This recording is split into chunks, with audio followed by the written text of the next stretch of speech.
Hi masters, అందరికీ నమస్తే. Welcome to JPS wisdom.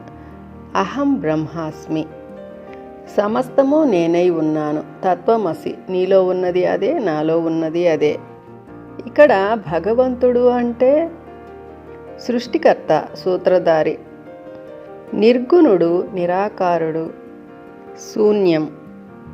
భగవంతుడికి రూపం లేదు, నామం లేదు, లింగభేదం లేదు, ఎటువంటి రంగులు గుణాలు లేవు. అయితే మనము ఏదైతే భగవంతుడికి రూపాలను క్రియేట్ చేసుకొని ఆ రూపాలను శిలల రూపంలో, విగ్రహాల రూపంలో, పటాల రూపంలో మనము పూజిస్తూ ధ్యానిస్తూ వాళ్ళకి మనము పూలు, ప్రసాదాలు, పలహారాలు పెడుతూ మన భౌతిక సమస్యలను తీర్చమంటూ వాళ్లకు మొక్కులు మొక్కుకుంటూ, ముడుపులు కట్టుకుంటూ, వరాల కోసం, చేసిన పాప కర్మలను తొలగించుకోవడం కోసం ఎక్కడికెక్కడికో తిరుగుతూ తీర్థయాత్రలంటూ గుళ్ళు చుట్టూ, గోపురాల చుట్టూ, ప్రార్థనా మందిరాల చుట్టూ తిరుగుతూ, గుండ్లు కొట్టించుకుంటూ, నామాలు దిద్దుకుంటూ, భజనలు కీర్తనలు చేసుకుంటూ, ఏదైతే మన విలువైన సమయాన్ని, ఎనర్జీని వృధా చేసుకుంటున్నామో అటువంటివేమీ చెయ్యవద్దు. మీరే భగవంతులు అని చెప్తున్నారు ఇక్కడ టోబియాస్. అంటే ఎనర్జీ దొంగలు అంటే ఎవరో కాదు, మీరు ఏదైతే ఈ విధంగా ప్రవర్తిస్తున్నారో దీని ద్వారా మీ ఎనర్జీ ఇతరులకు వెళ్ళిపోతూ ఉంది. ఎంతో కష్టపడి ఒక్క సాహసమైన ఈ మానవ జన్మలను తీసుకుంటూ ఎంతో ఎనర్జీని కూడబెట్టుకొని అత్యుత్తమైన స్థితికి ఎదగాల్సిన మీరు మీ ఎనర్జీని ఇతరులకు ఇచ్చి మీరు ఎంతో అధఃపాతాళానికి పడిపోతున్నారు. వారు ఎదుగుతున్నారు కష్టపడకుండానే అని మనకు టోబియాస్ ఇక్కడ చెప్తున్నారు. దీనికి ఎగ్జాంపుల్ ఒకటి నేను ఒక ఎక్స్పీరియన్స్ చెప్తాను మాస్టర్స్. ఒక గ్రూప్ మెడిటేషన్లో ఒక గ్రామ దేవతను అక్కడికి ఆహ్వానించి ఆమెను కొన్ని ప్రశ్నలు అడుగుతున్నారు వీళ్ళు ఆస్ట్రల్గా, అంటే ఛానలింగ్ చేస్తున్నారు. అప్పుడు ఆమెను అడుగుతున్నారు, నువ్వు కూడా తల్లివే కదా, జంతు బలులు ఇవన్నీ ఎందుకు ఎంకరేజ్ చేస్తున్నావు? దాని ద్వారా నెగిటివ్ ఎనర్జీ స్ప్రెడ్ అవుతూ ఉంది, పైగా ఆ మూగజీవులు బలైపోతున్నాయి కదా. అంటే అందుకు ఆ గ్రామదేవత చెప్తోంది, అంటే చాలా ఫేమస్ గ్రామదేవతే, ఆమెకు జాతరలు, బలులు చాలా విపరీతంగా జరుగుతాయి. ఆమె చెప్తోంది, నేనెందుకు ఆపాలి? వాళ్ళంతా నా భక్తులు, వాళ్ళు నన్ను నమ్ముకుని వస్తున్నారు, వాళ్ళు అడిగిన వరాలను నేను ఇవ్వటము, వాళ్ళు నాకేం చేసినా నేను వాటిని స్వీకరిస్తాను. మీరు అవి ఆపటానికే వచ్చారు కదా. ఏదైతే ఇప్పుడు భూమి మీద ఈ దివ్యమానవులు జన్మ తీసుకుని ఉన్నారో వారంతా ఎందుకు భూమి మీదకి వచ్చారు? ఇటువంటివన్నీ ఆపటానికే కదా. అది మీ పని, నా పని కాదు. మీరు మీ ధ్యానం ద్వారానో మీ ఎనర్జీని వాళ్ళకి స్ప్రెడ్ చేసో లేదంటే మీ శక్తి సామర్థ్యాలను ఉపయోగించి అవన్నీ ఆపండి, నేను ఆపను అని చెప్తోంది. అందుకే పత్రిసారి ఏం చెప్తారంటే, ఈ భూమి ఇంత నరకంగా మారటానికి, ఇన్ని జంతు బలులు, ఇంత నెగిటివ్ ఎనర్జీ రావటానికి ఒక ముఖ్యమైన కారణం లిజీ దేవుళ్ళు. అంటే వీళ్ళే మనము గ్రామదేవతలని చెప్పుకోవచ్చు. అందరూ కాదు మాస్టర్స్, కొంతమంది మాత్రమే. వీళ్ళు తాంత్రిక పూజలకు, ఇలా జంతు బలులకు వీళ్ళు యాక్సెప్ట్ చేసి ఆ నెగిటివ్ శక్తులకు వీళ్ళు హెల్ప్ చేశారు కాబట్టి ఇంతగా ఈ భూమి రక్తసిక్తమై ఇంత దిగజారిపోయింది అని చెప్తారు. అలాగే ఈ గ్రహాంతర వాసులు మన గత కోణాలంటే మనకి సడన్గా ధ్యానంలో కానీ నిద్రలో కానీ మనకి కొన్ని ఎక్స్పీరియన్స్ వస్తాయి. అవి కొంచెం భయానకంగా ఉంటాయి. వాటిల్లో కూడా మనం ఎప్పుడైతే గత జన్మల్లో మనం వదిలినటువంటి థాట్స్, ఏదైతే నెగిటివ్ థాట్స్ ఉన్నాయో అవి రూపాలు తీసుకొని తిరిగి మనలోకే రావటానికి అవి ప్రయత్నిస్తూ ఉంటాయి. అవి మనల్ని చాలా డిస్టర్బ్ చేస్తాయి అన్నమాట, ధ్యానం చేసుకొనివ్వకుండా, మనల్ని ఎదగనివ్వకుండా. అలాంటప్పుడు మనం ఏం చేయాలంటే వాటన్నింటినీ కూడా మనము స్వీకరించి వాటిల్ని ఆ అగ్నిలో దహింపజేసి ఈ సృష్టికి సహాయకారులుగా మారేలా మనము సంకల్పం చేసుకున్నప్పుడు అవన్నీ కూడా అంటే మన గత జన్మల్లో మనం వదిలినటువంటి ఆ నెగిటివ్ థాట్స్ అన్నీ కూడా ఆ రూపాలన్నీ కూడా కరిగిపోయి తిరిగి అవి కాంతిగా మారిపోతాయి. ఇవి మనము భౌతికంగా మేలుకొని ఉన్నా, నిద్రపోతున్నా, ఇప్పుడు ధ్యాన స్థితిలో ఉన్నా కూడా ఇవి చాలా మనల్ని డిస్టర్బ్ చేస్తూ ఉంటాయి. అవి ఏ దెయ్యాలో భూతాలో అని కొంతమంది భయపడుతూ ఉంటారు. అలాగే మేము చాలా నిస్సహాయలము, మేము ఇంకా కూడా ఆధ్యాత్మిక స్థితిలో ఇంకా ఎదగలేకపోతున్నాం, మేము చాలా తక్కువ వాళ్ళమని వాళ్ళని వాళ్ళే తక్కువ చేసుకుంటూ ఇతరులను పొగుడుతూ వాళ్ళకి ఎక్కువ ప్రిఫరెన్స్ ఇవ్వడం ద్వారా వీళ్ళ యొక్క ఎనర్జీ లెవెల్స్ అనేవి తగ్గిపోతూ ఉంటాయి, వాళ్ళ ఎనర్జీ లెవెల్స్ పెరుగుతూ ఉంటాయి. అందుకే ఇక్కడ టోబియాస్ ఏం చెప్తున్నారంటే, ఎవరైనా సరే బాహ్యంగా మేము భగవంతులమి అని మీ ముందుకు వచ్చినా సరే ఎవరిని మీరు దేవుడిగా భావించవద్దు, ఎవరికి పూజలు నమస్కారాలు చేయొద్దు, మీకు మీరే దిక్కు. అందుకే పత్రి సార్ చెప్తారు, మీ కాళ్ళకు మీరే మొక్కుకోండి, మిమ్మల్ని మీరే పూజ చేసుకోండి, మిమ్మల్ని మీరే ప్రార్థించుకోండి అని చెప్తారు. మనమే దేవతలము కాకుంటే మనము అనుభవాల కోసము ఈ యొక్క లోక కళ్యాణం కోసం, విశ్వ కళ్యాణం కోసం ఈ సాధారణ మానవ జన్మలు తీసుకున్నాం. అంతేకాని మనము మన నిజస్థితి దేవతా స్థితి, ఇంకా అద్భుతమైన స్థితి మనది. ఇప్పుడైతే మొత్తం ఈ సృష్టిలోనే మనమంతా కూడా నెంబర్ 1 ప్లేస్లో ఉన్నాం మాస్టర్స్. ఇది ప్రతి ఒక్కరూ గుర్తుపెట్టుకోవాలి. ఎవరైతే ఈ ధ్యాన మార్గంలోకి వచ్చారో మిమ్మల్ని మీరు ఎప్పుడు కూడా హీనంగా చూసుకోవద్దు. ఎవరికంటే మేము తక్కువ, మాకంటే వాళ్ళు ఎక్కువ అని మాత్రం ఎప్పుడు వాళ్ళకి ఎనర్జీని పాస్ చేయకండి. మీ ఎనర్జీని మీరే జాగ్రత్త చేసుకొని దాన్ని ఇంకా పెంచుకునేదానికి ట్రై చేయండి మాస్టర్స్. ఈరోజు మనం డైమెన్షన్లు అంటే పరిధిని మనం 3వ పరిధి, 4వ పరిధి అని అంటుంటాం. డైమెన్షన్లకు సంబంధించిన విశ్వాసాలను మనం రిలీజ్ చేసేయాలట. మనం ఏ ప్రకంపనలోకి వెళ్ళబోతున్నామో అక్కడ ఈ విశ్వాసాలు పనిచేయవట. పుస్తకాలు పక్కన పెట్టేయాలి, చదివి అర్థం చేసుకుందామని పాత పుస్తకాల బీరువా దగ్గరికి వెళ్ళవద్దు. ఇవి కొత్తది, ఇంతకు ముందెన్నడూ ఇలాంటిది సృష్టించబడలేదు. 3, 4 పరిధుల గురించిన విశ్వాసాలను మనం పట్టుకు వేలాడుతున్నట్లయితే ప్రయాణం కష్టమవుతుంది. అసలు మనం అనుకునే డైమెన్షన్లు ఆవలి వైపు వాళ్లకు అర్థం కావట. పరిణామ ప్రక్రియను అర్థం చేసుకోవడం కోసం మానవులు ఈ నూతన ప్రకంపనలను సృష్టించారు. అయితే అవతలి వైపు వారి దృష్ట్యా అందులో సత్యం లేదు. ఈ రకరకాల డైమెన్షన్లను వర్ణించడం చాలా సంక్లిష్టంగా ఉంటుందట. ఈ డైమెన్షన్ల గురించి ఆవలి వైపు వాళ్లకు కొన్ని నమ్మకాలున్నాయి. వాటిని మనతో పంచుకోవడం టోబియాస్ వాళ్లకు ఇష్టం లేదు. ఎందుకంటే అవి విని మనం వాటిని ఊహించుకుంటాం. అలా కాక ప్రత్యేకమైన అభిప్రాయం లేకపోతే అన్ని రకాల సాధ్యాలకు వీలుంటుంది. కనుక నిజమైన డైమెన్షన్లు అంటే ఏమిటో చెప్పమని అడగవద్దు అంటాడు టోబియాస్. న్యూ ఎనర్జీలో సృష్టించడం. మనము సృష్టించడం గురించి మనలో భయాలున్నాయి. ఆ భయాలు ఇప్పటివి కావు. అగ్నిగోడ దాటి వచ్చినప్పుడు మనం హద్దు మీరుతున్నామేమో, తప్పు చేస్తున్నామేమోనన్న భావనకు గురైనామో. ఆ అపరాధ భావన, ఆ గిల్టీ ఫీలింగ్ మనలో పాతుకుపోయింది. అందుకే మనలో ఉండే సృష్టికారక శక్తులంటేనే మనకు భయం ఏర్పడిపోయింది. ఆ పొరపాటు చేసినందువలనే కదా శూన్యంలో సృష్టిస్తున్నప్పుడు యుద్ధాలు చేయవలసి వచ్చిందన్న ఫీలింగ్. ఆ యుద్ధాలన్నీ కేవలం పిల్లాటలే. యానా కదా ఈ విషయాన్ని మనకు అర్థమయ్యేలా చెప్పడం కోసం యానా అనే అమ్మాయి కథ రూపంలో వివరిస్తాడు.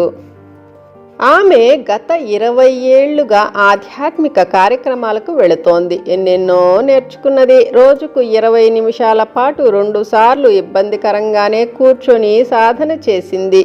అయితే దానివల్ల లాభమే కలిగిందనుకోండి అంటూ నవ్వుతాడు టోబియాస్. ప్రశాంతంగా మంచిగా ఉండడం, దేవునికి వినమ్రంగా ఉండటం నేర్చుకున్నది. అయితే కొవ్వొత్తి మంటను తనకిష్టం వచ్చినట్లు తాను ఎందుకు కదిలించలేకపోతుందో ఆమెకు బోధపడలేదు. ద్వంద్వత్వంలో ఆధ్యాత్మికత అంటే ఇతరుల మనస్సులో ఏమున్నదో చెప్పేయటం, కంటి చూపుతోనో ఆలోచనలతోనో వస్తువుల్ని కదిలించడం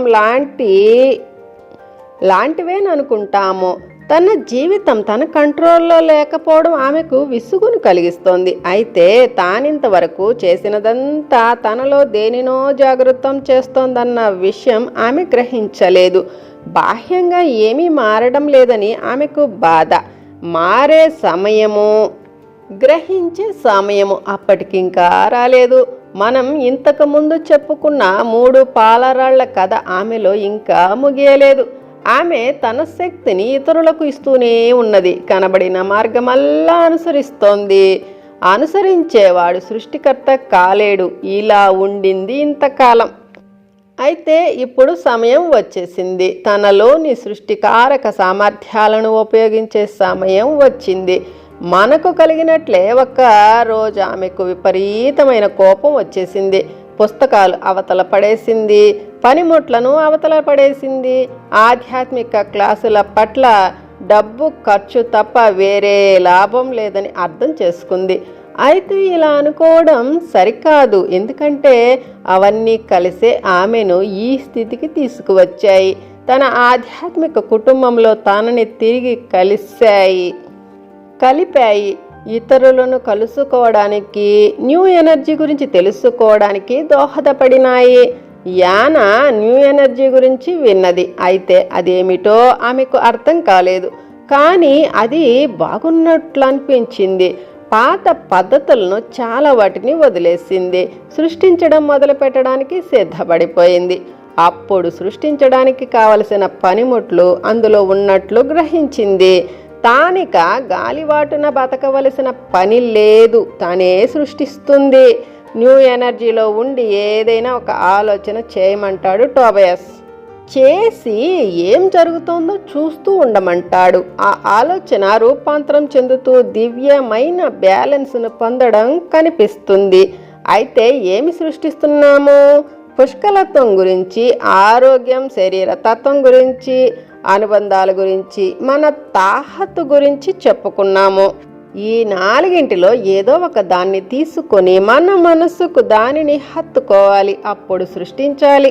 ఆ విషయంలో బ్యాలెన్స్ను సృష్టించాలి. ఒక ప్రత్యేకమైన అజెండా మనకు కానీ స్పిరిట్కు కానీ ఉండవలసిన అవసరం లేదు. దివ్యమైన బ్యాలెన్స్లో సృష్టిస్తున్నాము. అంటే ఏమిటి? ఇప్పుడు ఏమవుతుంది? ఏం సృష్టిస్తున్నామోనన్న భయం కలగవచ్చు. అది అగ్నిగోడప్పటి భయం అని ఇంతకుముందే చెప్పుకున్నాం. ఆ భయాన్ని సంబోధించి మనం మాట్లాడాలి. దానితో పాటే న్యూ ఎనర్జీలో కూర్చోవాలి. ఆ భయాన్ని అర్థం చేసుకోవాలి. ఈ భయాన్ని సరిగ్గా అర్థం చేసుకుంటే అదే మనకు ప్రాణమిత్రుడు అవుతుంది. లేకపోతే అదే మనకు బద్ధశత్రువు అవుతుంది. మనం దానిని నిర్లక్ష్యం చేసినట్లయితే, అంటే దానిని తగ్గించుకునే ప్రయత్నం మనం చేసినట్లయితే అది తిరిగి మన దగ్గరకు ఒక పరాయి దానిలాగా వస్తుంది. బలం పెంచుకుంటుంది. ఏ సమస్యల్లో నుంచి ఈ భయం పుట్టిందో ఆ సమస్యల్లోకే మాటికి మనల్ని తీసుకుపోతుంది.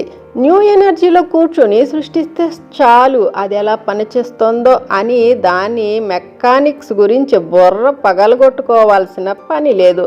అదంతా చూసుకునే మెకానిక్లు, ఇంజనీర్లు ఆవలి వైపు వారున్నారు. అదంతా ఎలా పనిచేస్తోందో తెలుసుకొని అదంతా మన ప్రజ్ఞాత్మకు, స్పిరిట్కు చెప్పాలన్న తాపత్రయం మనలో ఉంటుంది. అయితే అలాంటి పనులేవి పెట్టుకోవద్దు అంటాడు టోబియాస్. ప్రశాంతంగా న్యూ ఎనర్జీలో కూర్చోనుండండి అంటాడు. చూడడానికి ఇదెంత సులభమో ఆచరించడం అంత కష్టం. అలాగే అనుబంధాల విషయం తీసుకుంటే స్పిరిట్కి విషయం వివరించాల్సిన పని లేదు. మనసులో అనుకొని న్యూ ఎనర్జీలో ఉండిపోవడమే. న్యూ ఎనర్జీలో ఉండిపోవడం అంటే దివ్యక్షణంలో ఉండిపోవడమే. అంటే జరగవలసింది జరిగిపోతుందన్న భరోసాతో శ్వాసిస్తూ ఉండిపోవడమే. మనలోని దివ్యత్వమే జరగాల్సిన పనిని చూస్తుంది. ఇక్కడ ఏం జరుగుతుందో తెలుసా? మనం దివ్యత్వాన్ని నమ్మడం నేర్చుకుంటున్నాము, దానిని పని చేయనిస్తున్నాము. ఇంతవరకు మనకు చేతనైన అన్ని మార్గాలలో మనమే ఏదో చేస్తూ వచ్చాం. మన దివ్యత్వం మీద మనకు నమ్మకం లేదు మరి. అయితే ఇప్పుడు నమ్మవలసిన సమయం వచ్చింది. నమ్మటం మొదలు పెడుతున్నాము. అలా నమ్మి ఆ దివ్యత్వాన్ని పని చేయనిస్తే జీవితం సులభతరమవుతుంది. అనుభవంలోకి వచ్చినప్పుడు ఇదెంత గొప్ప వాస్తవమో మనకు అర్థమవుతుంది. జీవితం ఎంత సులభతరంగా ఉన్నదో కూడా బోధపడుతుంది. మనం మన లోపల చేసే పని వల్ల అంతర్గతంగా మన లోపలే కాదు, మన చుట్టూ బయట కూడా మారిపోయి ఉంటుంది. పరిస్థితులు ఎలా సృష్టించబడుతున్నాయో అర్థమవుతుంది. అంతర్గతంగా మనం మారి నమ్మినందువల్ల బాహ్య వ్యవహారాలు కూడా మారిపోయి కనబడతాయి. ఇక్కడ మనం చేస్తోంది ఏమిటంటే, వెడల్పాటి బ్రష్ తీసుకొని పై గీతలు వేసాము. మిగిలిన గీతలు రంగులు వాటంతటవే నిండుతాయి. ఒక్క పెద్ద గీత గీసేసి దానిని చూస్తూ కూర్చోమంటాడు టోబియాస్. దానిని మెచ్చుకుంటూ చూడమంటాడు. మన విషయాన్ని వండడానికి అంటే పక్వం అవడానికి ఓవెన్లో పెట్టినట్లవుతుంది. అది ఎనర్జీలను బ్యాలెన్స్ చేసి ప్రేమతో ప్రాసెస్ చేస్తుంది. ఉండకూడని భయం ఏదో మనలో ఉన్నది. ఇది మనలో చాలా మందికి ఆటంకంగా ఉన్నది.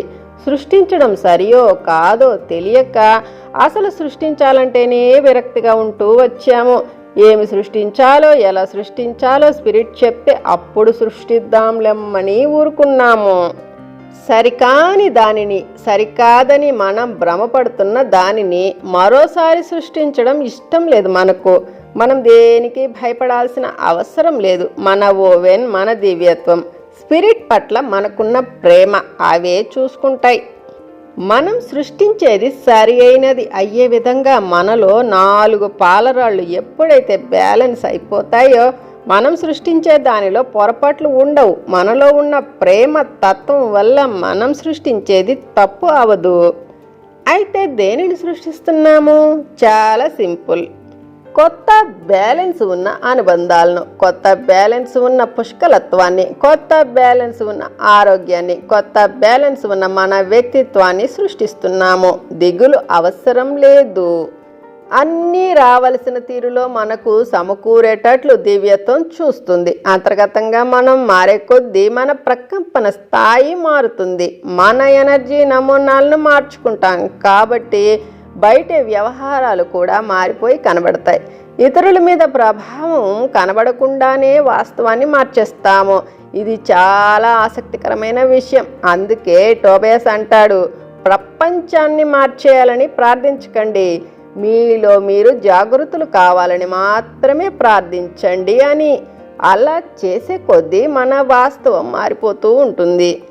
మనం మారితే మన నుండి వెలువడే ప్రకంపనలు, ఎనర్జీలు మన పరిసరాలను, మన పరిస్థితులను, ఆ తర్వాత భూ ఎనర్జీని, ఆపై విశ్వాన్ని మారుస్తూ పోతాయి. మన ఎనర్జీలను కొలవడానికి వచ్చిన టెక్నీషియన్ల ముఖాలలో చిరునవ్వు కనిపిస్తోందట. కొద్ది మందిలో కనబడే ప్రేమ ప్రకంపనల మనలో కనబడుతోందట. వాళ్ళు ఇటు శంబరాలని అటు భూమిని కొలతలు ఎన్నెన్నో తీసుకుంటున్నారు. భూమి మీద మార్పులు వస్తాయని ఎదురు చూడమంటాడు. శక్తిలో మార్పులు కనబడతాయి, భూదేవిలో మార్పులు కనబడతాయి. ఈ మార్పులు తీవ్రతరమవుతాయి. దక్షిణ అమెరికాలో భారతదేశంలో వచ్చిన భూకంపాలు 2000 నుంచి 2001 కేవలం ప్రారంభం మాత్రమే. ఇంకా వస్తాయి. అవన్నీ రావడం సబబే. రోజా ఫలాన్ని అందుకోవాలి. మనం భూమి మీద పూర్తి సేవాభావంతో ఉన్నాము. పాత ఎనర్జీ పద్ధతులను వదిలేయడానికి అంగీకరించాము. అలా వదిలేయడం తేలికైన విషయం కాదు. న్యూ ఎనర్జీలోకి అడుగుపెట్టే మొదటి వాళ్ళుగా ఉండడం కోసం అన్నింటినీ రిలీజ్ చేయడానికి ఒప్పుకున్నాము. ఇలా చేయడం కోసం మనం ఎన్నో కష్టాలు పడ్డాం, ఎంతో కన్నీరు కార్చాము. మనం తీసుకున్న శ్రమ ఏమిటో ఆవలి వైపు వాళ్లకు తెలుసు. అందుకే మనమంటే వాళ్ళకెంతో గౌరవం, ప్రేమ. అందుకే మనకు అతి దగ్గరగా దూసుకు వచ్చేస్తున్నారు. ఇంత దూరం మనం ప్రయాణం చేసి వచ్చినందుకు మనకు థ్యాంక్స్ చెప్పాలని మనం భూమి మీద ఎక్కడ ఉన్నా మన దగ్గరకు తోసుకొచ్చేస్తున్నారు వాళ్ళు. ఇప్పుడు మనం ఒక నిజమైన టీచర్గా ప్రయాణం చేస్తున్నాం. ఇప్పుడు మన జీవితంలో ఎదురవుతున్న సంఘటనలు న్యూ ఎనర్జీలోకి రావడానికి రాబోయే కాలంలో మనం ఇతరులకు సహాయం చేయడానికి అవసరమైన అనుభవాలను తెచ్చిపెడతాయి. స్టూడెంట్ల రాక ఇతర మానవులు మన దగ్గరికి వచ్చే రోజు త్వరలోనే వస్తుంది. వాళ్ళు న్యూ ఎనర్జీ వాళ్ళే కానవసరం లేదు. మార్గం వెతుక్కుంటున్న ఒంటరి బాటసార్లు కావచ్చు. వాళ్ళ అన్వేషణ వాళ్లను మన న్యూ ఎనర్జీ ఇంటి ద్వారం దగ్గరికి తీసుకొస్తుంది. మన గుమ్మంలోకి వాళ్ళెందుకు వచ్చారో వాళ్ళకి అర్థం కాదు. మనం మన న్యూ ఎనర్జీ ఇంటి తలుపు తెరిచి వాళ్లను లోపలికి ఆహ్వానించేసరికి వాళ్ళు ఉలిక్కిపడి ఆశ్చర్యపోతారు. అప్పుడు మనమే వాళ్లకు వివరిస్తామట వాళ్ళెందుకు ఇక్కడికి వచ్చారో. మనం నడిచిన మార్గమే కాబట్టి వాళ్ళ ప్రయాణం ఎటువంటిదో మనకు తెలుసుంటుందట. ఈ న్యూ ఎనర్జీ టీచర్గా మనం ఉండవలసిన సమయం వచ్చేసిందని మనకు తెలుస్తుంది. మనకు తెలిసిన విషయాలను మన బోధలతో కలపొచ్చు. చదవటం, హీలింగ్ అనే వాటికి మన న్యూ ఎనర్జీ జ్ఞానాన్ని కలుపుతాము. మన జ్ఞానంలో న్యూ ఎనర్జీ మలుపు ఉంటుంది. విద్యార్థులుగా మన దగ్గరకు వచ్చే మానవులతో కూర్చుంటాము. వాళ్ళ ప్రయాణంలో వాళ్లకు మార్గదర్శకులుగా ఉంటాము. వాళ్ళ కోసం మనం పని చేసి పెట్టలేం, కానీ న్యూ ఎనర్జీలోకి మారడం గురించి వాళ్ళకు అర్థమయ్యేలా చేయటంలో సహాయపడగలము. అందుకే మనం ఇప్పుడు ఎనర్జీలో క్రింజన్ సర్కిల్ ఎనర్జీలో ఉన్నాము. మన ఈ జన్మని, మన గత జన్మల్ని ఒప్పందాలన్నీ పూర్తి చేసేసుకున్నాము. అన్నీ రిలీజ్ చేసేసి న్యూ ఎనర్జీలోకి మారడానికి స్థిరపడిపోయి ఉన్నాము. న్యూ ఎనర్జీ ప్రకంపనలను, ఎనర్జీ నమూనాలను, ఎనర్జీ నిర్మాణాలను పరీక్షించే వాళ్ళం మనమే. మనం న్యూ ఎనర్జీ టీచర్లమయ్యాం కాబట్టే మనమంటే ఆవలి వైపు వారికి అంత గౌరవం. మనం ఎవరినైతే ఏంజెల్స్ అంటున్నామో వాళ్ళు మనల్ని మాస్టర్స్ అని పిలుస్తున్నారు. ఇల్లు వదిలి ఎంతో ఎంతో దూరం ప్రయాణించాం. మనం తొలి సృష్టి నుంచి మనం దూరం వచ్చేసి ఎంత సుదీర్ఘ కాలమైందంటే ఆవలి వైపు వాళ్ళు దానిని గుర్తు పెట్టుకోవాలని కూడా అనుకోలేదు. మన భూకాలమానంలో దానిని కొలిచి చెప్పడం కూడా అసాధ్యం. తొలి సృష్టిలో నిలబడిపోయిన వాళ్లకు అగ్నిగోడ దాటి వచ్చాక మానవ జన్మ తీసుకొని వాళ్లకు మనమంటే చెప్పలేనంత గౌరవం. ద్వంద్వత్వంలో ఉండటం వల్ల మనకు మహాచిత్రం కనబడటం లేదు అంటున్నాడు టోబియాస్. క్రయాన్ సైతం ఈ మహాచిత్రాన్ని గురించి మాట్లాడుతాడు. ఇంతవరకు మనం చేసిన, ఇప్పుడు చేస్తున్న అన్ని పనుల వెనుక ఒక ఉద్దేశం, కారణం ఉన్నాయి. ఒక్క ఆలోచన కానీ, ఒక్క పని కానీ, చివరికి ఒక్క శ్వాస కానీ వృధా అయినది కాదు. మనం కార్చిన ఏ కన్నీటి బొట్టు స్పిరిట్ దృష్టిని దాటిపోలేదు. మన ఆలోచనను ఆవలి వైపు వాళ్ళు వింటూనే ఉన్నారు. తమతో మనం మాట్లాడటం వాళ్ళు వింటున్నారు. మన సందేశాన్ని వాళ్ళు అందుకున్నారు. నిజంగా అది వాళ్లకు సందేశమే. తదుపరి భాగం అనారోగ్యాలు. సాటి మానవుల ఉత్సుకత. కళలు కేథరిన్ కథ గురించి తెలుసుకుందాం. ధన్యవాదాలు.